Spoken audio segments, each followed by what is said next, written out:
Hello, guys. Welcome to the Project Kayfabe. I'm your host, Curtis. And today, we got no other than Big Bully Busick. How are you, Big Bully Busick? It's cool. The Kayfabe Project. You are the man of the hour, the man with the power, a little too sweet to be sour, like superstar Billy Graham used to say. Thank you, Mr. Bully. Mr. Busick. I'm going to start with the first question. I think you'll like this question. What was it like? What was it like to be a professional wrestler in the WWE? Well, when I started with the WWF. When Vince McMahon Sr. owned it, and they had back in those days, they called it territories. So I was fortunate enough that I got to grow in the business all the way through the Bruno Sammartino, Dominic DeNucci, all those guys, all the way up through to when I got the contract with the now WWE as Big Bully Busick. Now, actually, speaking of Vince McMahon Sr., you don't have to answer this question if you don't want to. It can be private. Did you ever say anything private to him? The senior? Vince McMahon Sr., did he ever talk to you any private stuff at all, maybe? No, back then they had territories, so I never met Senior.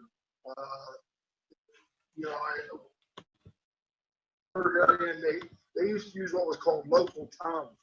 So I would get all the bookings in Pennsylvania and in Ohio, thanks to Bruno and Dominic and Gorilla Monsoon. Those guys took pretty good care of me.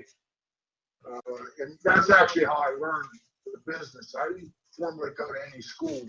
I just, I had a wrestling background and a powerlifting background, and they just kept booking me, and they got on me every night as I got in the ring and wrestling. Which is pretty cool. What did you do anything else? Well, okay. How do I put this? What was it like to be? Okay. Is there anything in the WWE that you wish you could have changed or fixed, maybe? Well, I mean, you always have things that you wish you had done different. But all in all, my experience with the WWE has always been very favorable. Everything has changed so much throughout the years to the better. I mean, you hear a lot of the old timers saying, it ain't like it used to be. No, it ain't like it used to be. But these guys are making a great living now. And when I was through, it was hard living. Now, that relates to one of my questions for you. Where is it here? What do you think of the WWE now compared to the WWF and WN now? What do you think of the WWE superstars like future, like John Cena and other wrestlers and every other wrestler you could think of? I think they're fantastic. I mean, if people haven't been watching the wrestlers today, I've never seen a group of talent work so hard in my life to please the fans.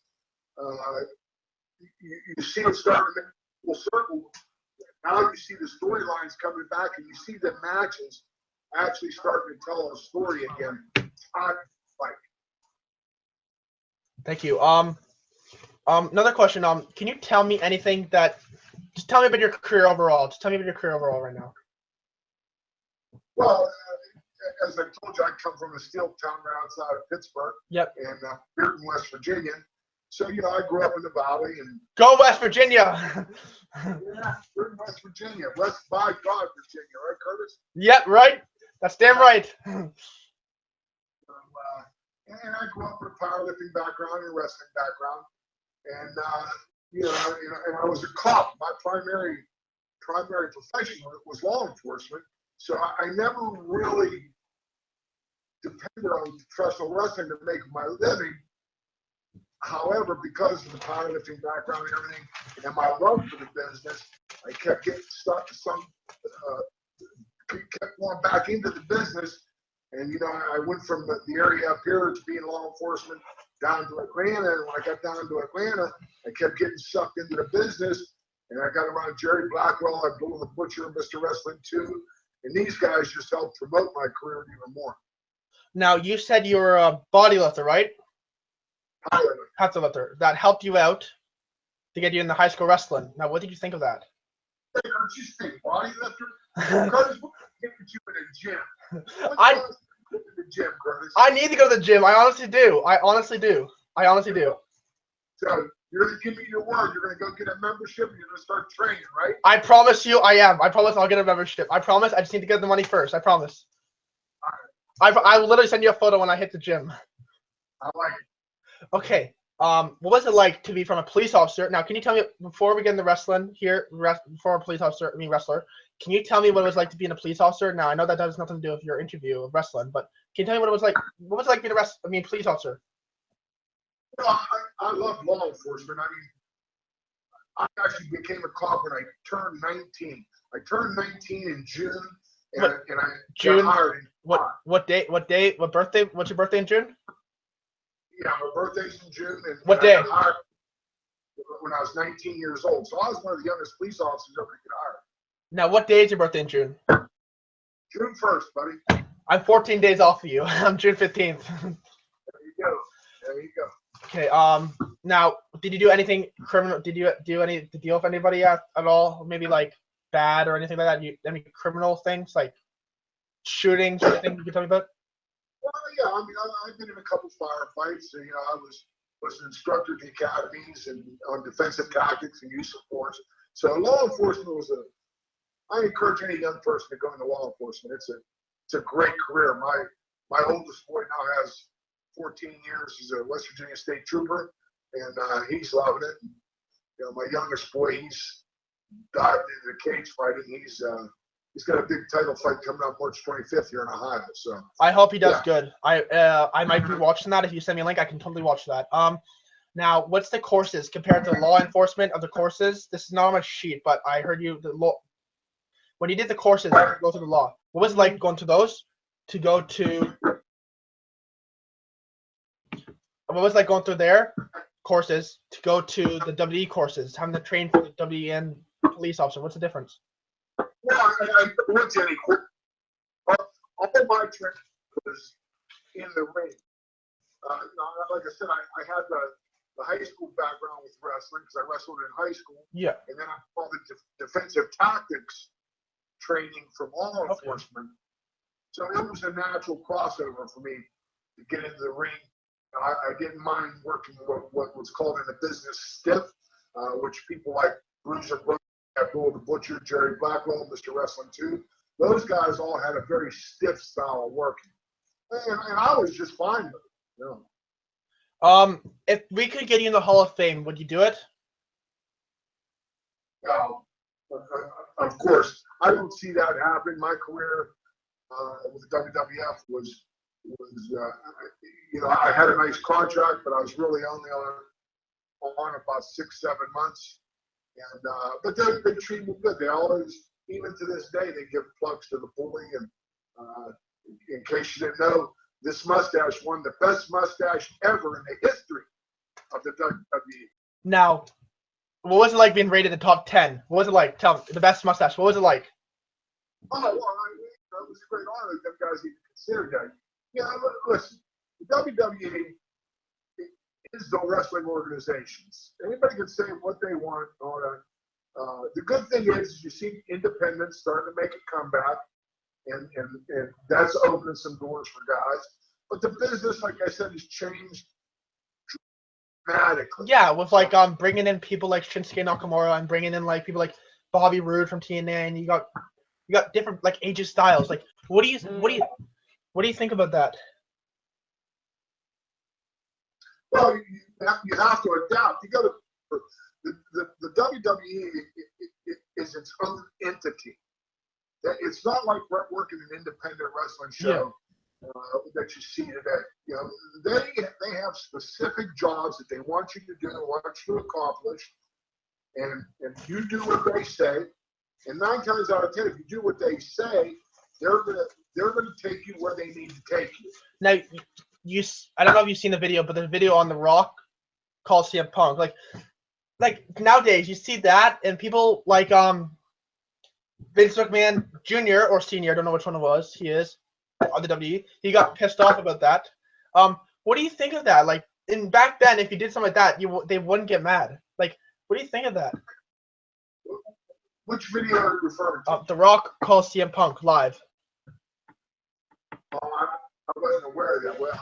Did they have a dispute or what happened? So after WWE went off the air, he called CM Punk on the phone in front of the crowd, and the crowd was chanting CM Punk, and then because CM Punk didn't answer, so he said he got the tweet. He tweeted out saying, "I miss you, Los Angeles. Love you guys," or something like that. And I don't get it. I don't get why WWE is all big on this bullshit. You know what I'm saying? What do you think of that? You think that the WWE is upset? Is that what you're telling me? Yes, I don't get why though they are. Well, I mean, I don't know the circumstances behind it. I know CM Punk attempted to make the transition into MMA. And what do you think of that? Well, there's nothing to think. The guy is a great sports entertainment person, but he's not what we call in the business a shooter. He doesn't know how to fight. I mean, he had his first fight because of his name and built up, and he took on an average MMA competitor who just turned pro, and frankly, he got his ass whipped. I give him all the credit in the world for getting in there and trying it, but there's not too many people that can make that decision.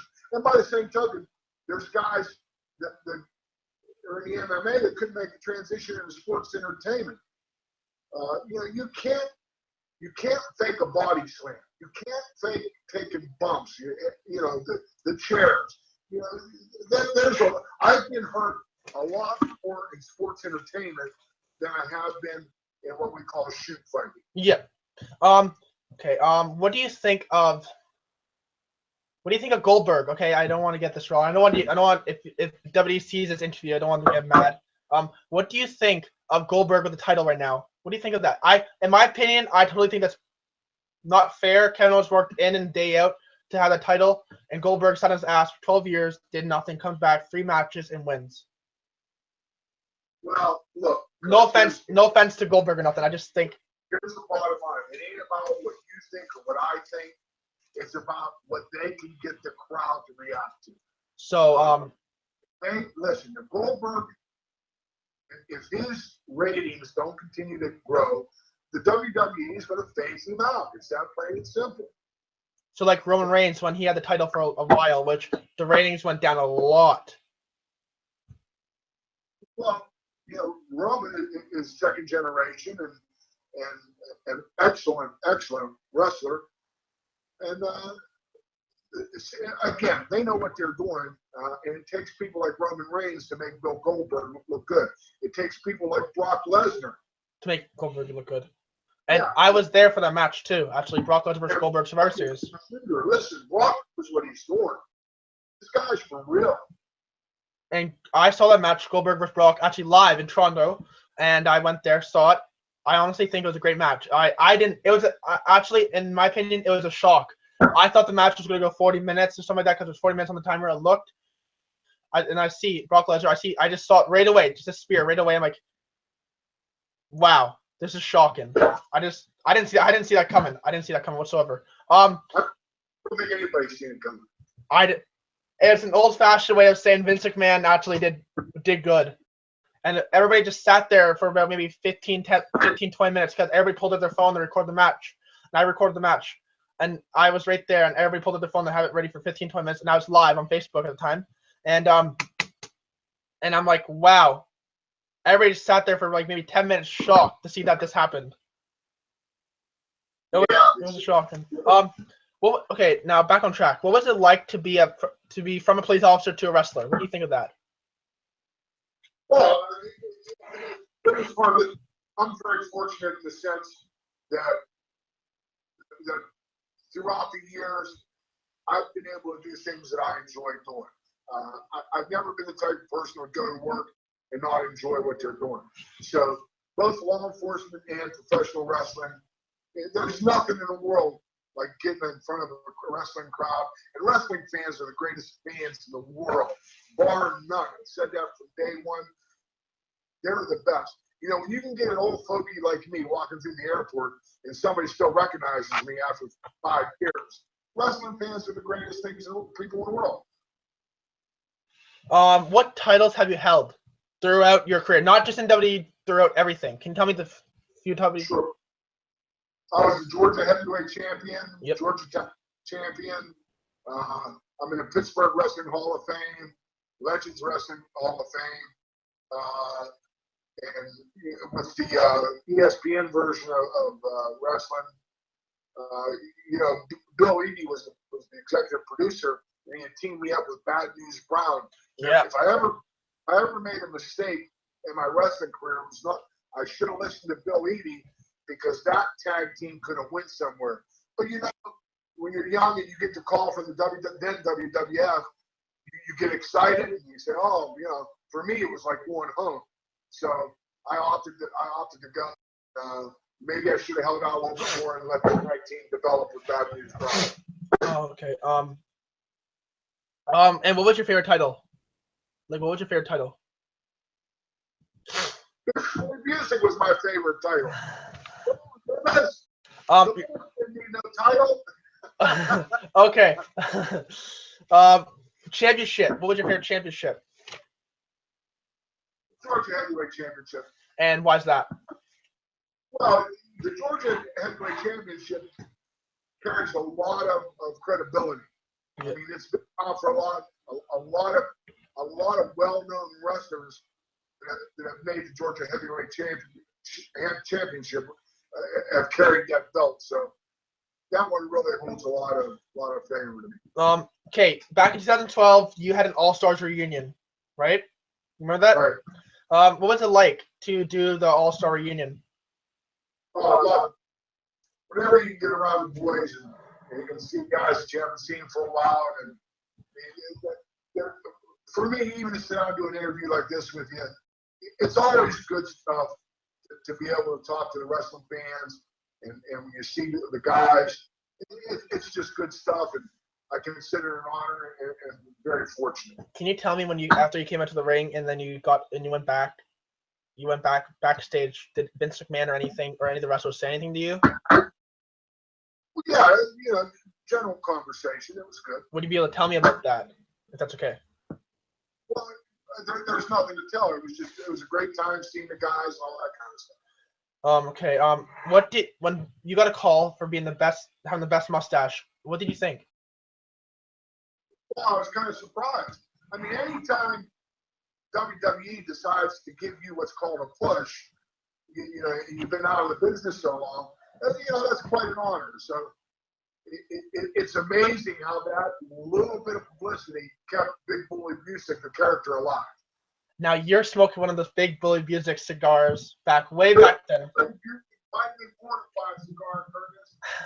5 grams of vitamin, 4 grams of arginine, and a multivitamin. It's the best cigar in the world, Curtis. Come on now. Do you still have the hat? I do. Now, what did you treasure it, or did you put it on the wall or anything like that? I have it in a hat box where I store it with my boots. That is pretty cool. Is there anything other than your finisher was the bully? I don't know how to pronounce bruiser. What's it? The bully bruiser. I can't pronounce it right. The bully black. Now that was the pump stump or heart stump or something like that. Well, you have the heart punch, and then when I went to WWF, they wanted the finishing move to be the stump forward. Yeah, stump. Yes. Is there any other finisher you could have had other than that? You wish you could have had? Well, when you go up there, when they tell you your finishing move is a stump forward, guess what your finishing move is? It's a stump forward. But do you wish that you could have had another finisher, maybe?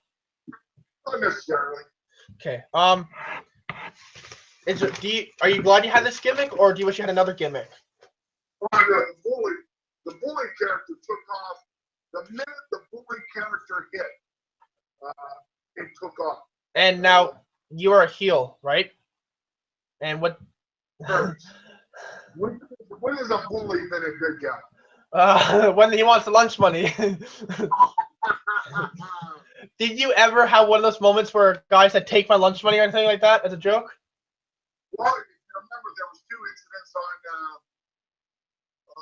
WWE where I poured popcorn on a girl's head, and another one where I broke her balloon. So. Oh, and how did that turn out? A little secret. That was Bobby Heenan's daughter. Holy!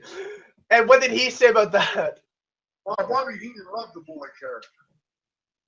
Now, if there was 2 people that liked the bully character, it was Bobby Heenan and Roddy Piper. Oh, now, any stories that you could tell us? Actually, I'll ask you that question after. Actually, bully versus bully. I seen this match. I seen it, watched on YouTube, did everything.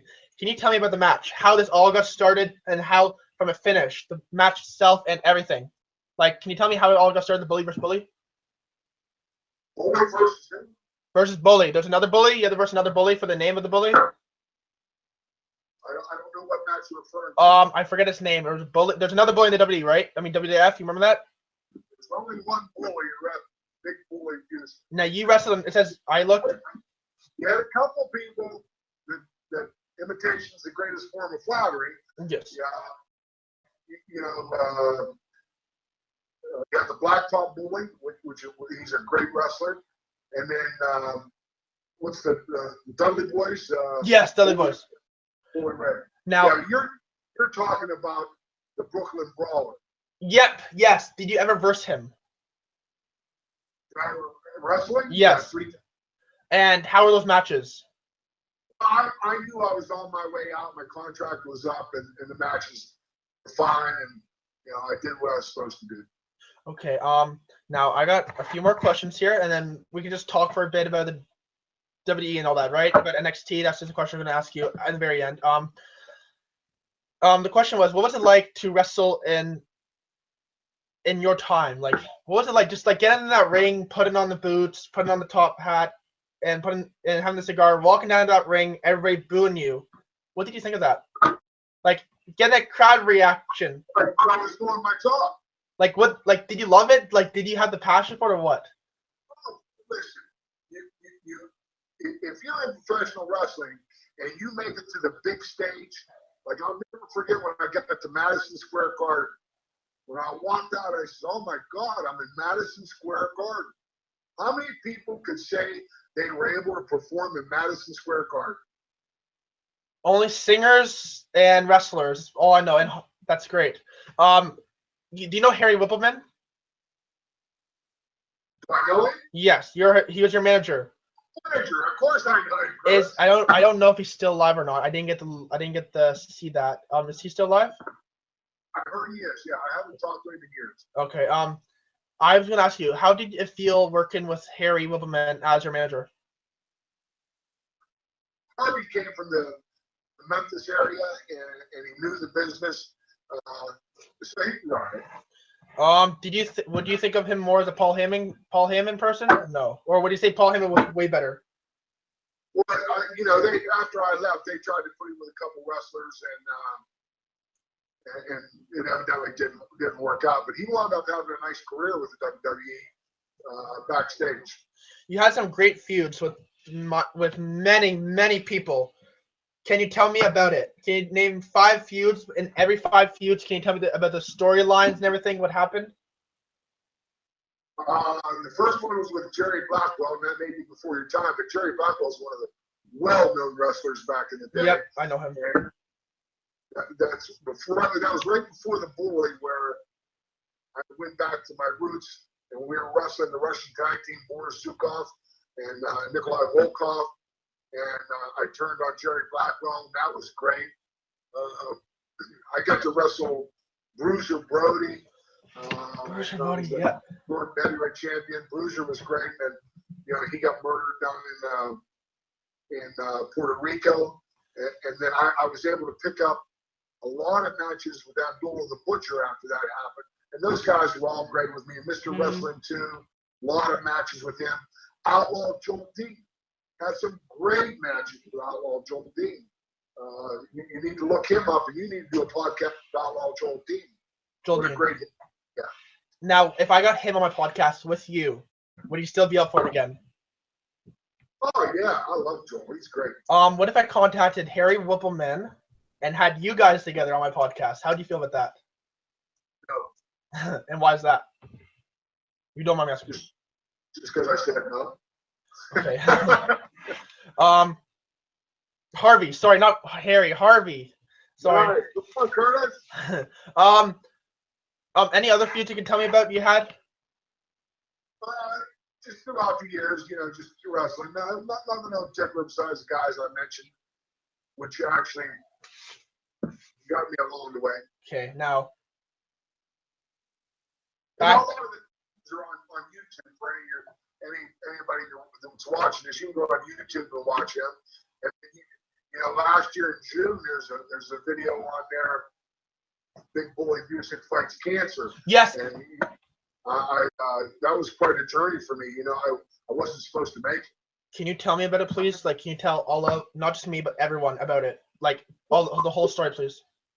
I got diagnosed with esophageal cancer at the same time Jimmy Stoker got diagnosed with stomach cancer. Was that throat cancer? I think that's throat cancer, right? I think that's throat cancer. Yeah, your esophagus. I had esophageal cancer. Okay. Sorry. Think of something else then. And I just did the whole regimen.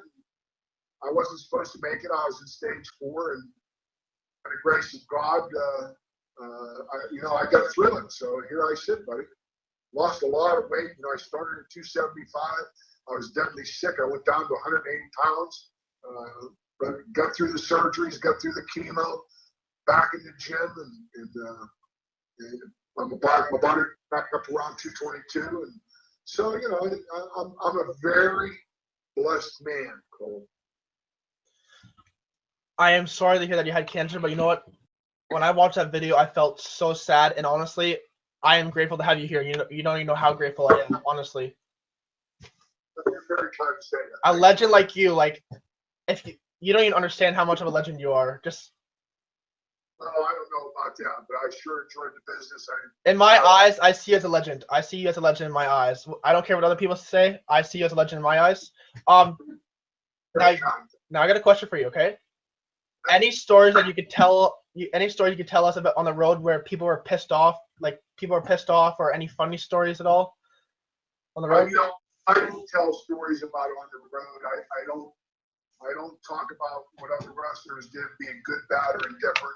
I respect all the guys. Was there any funny stories that you did, on the road, When I worked for Dusty Rhodes down in Florida, we used to do a circuit down there, and then would fly over to the Bahamas. Yeah. And I fell asleep on a plane, and the Nasty Boys painted my toenails. Nasty, big pranksters.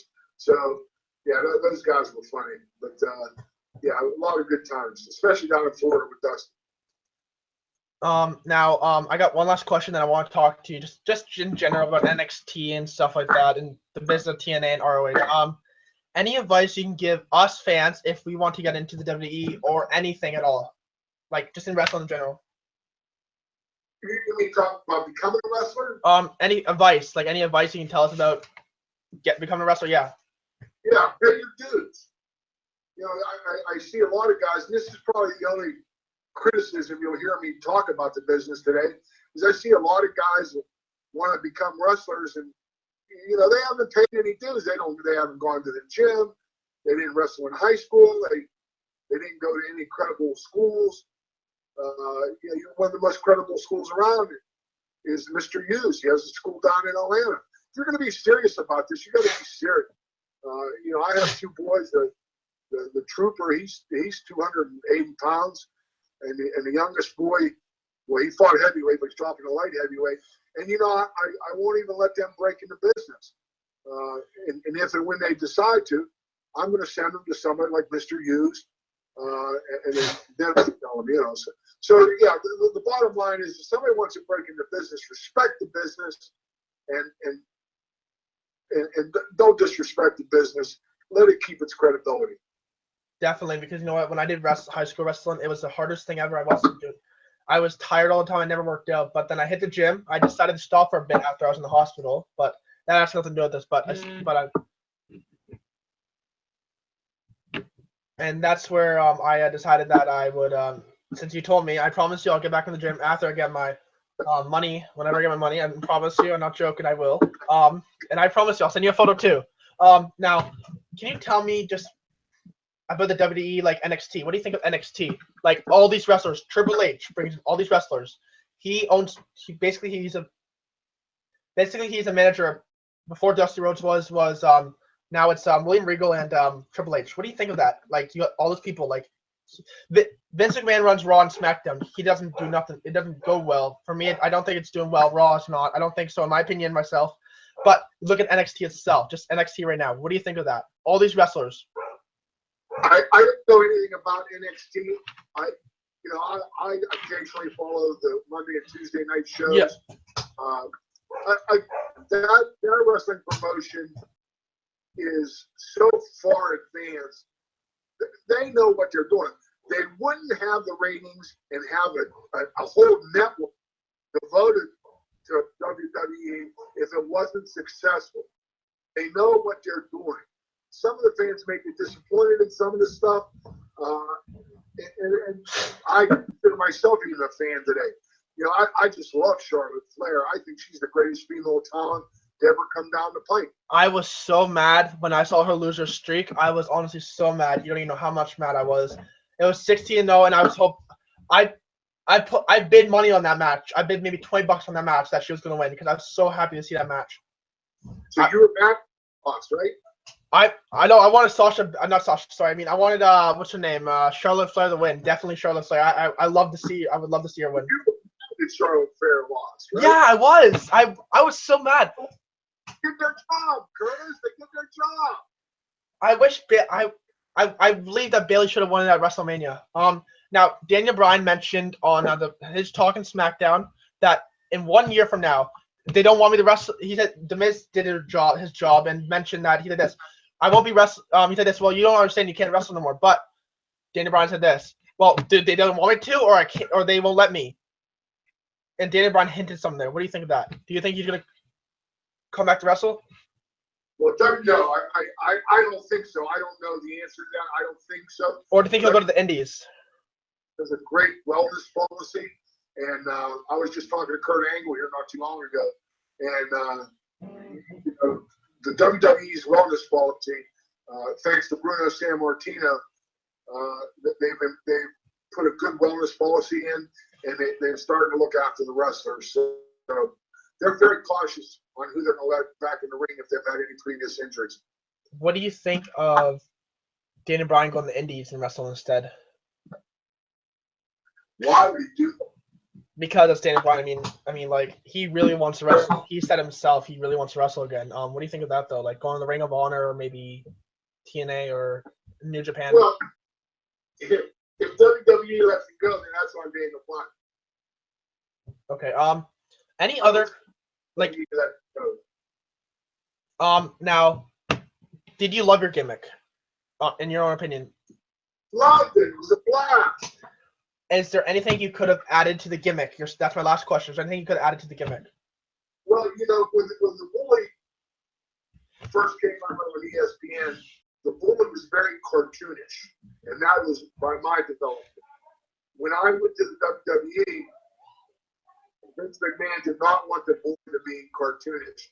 He wanted more of what you see like Steve Austin. Yes. He wanted a serious, very brutal Bully. Mr. Busick, I was wondering if we can get a review from you. What do you think of our podcast and everything?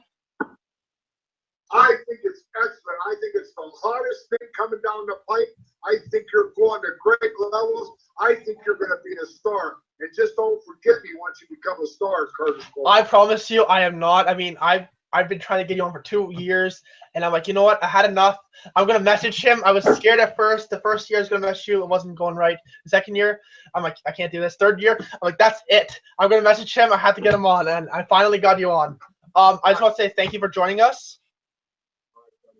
Thank you. I will be 1 minute here. Kayfabe, I'm your host Curtis, and today we had Mr. Busick on.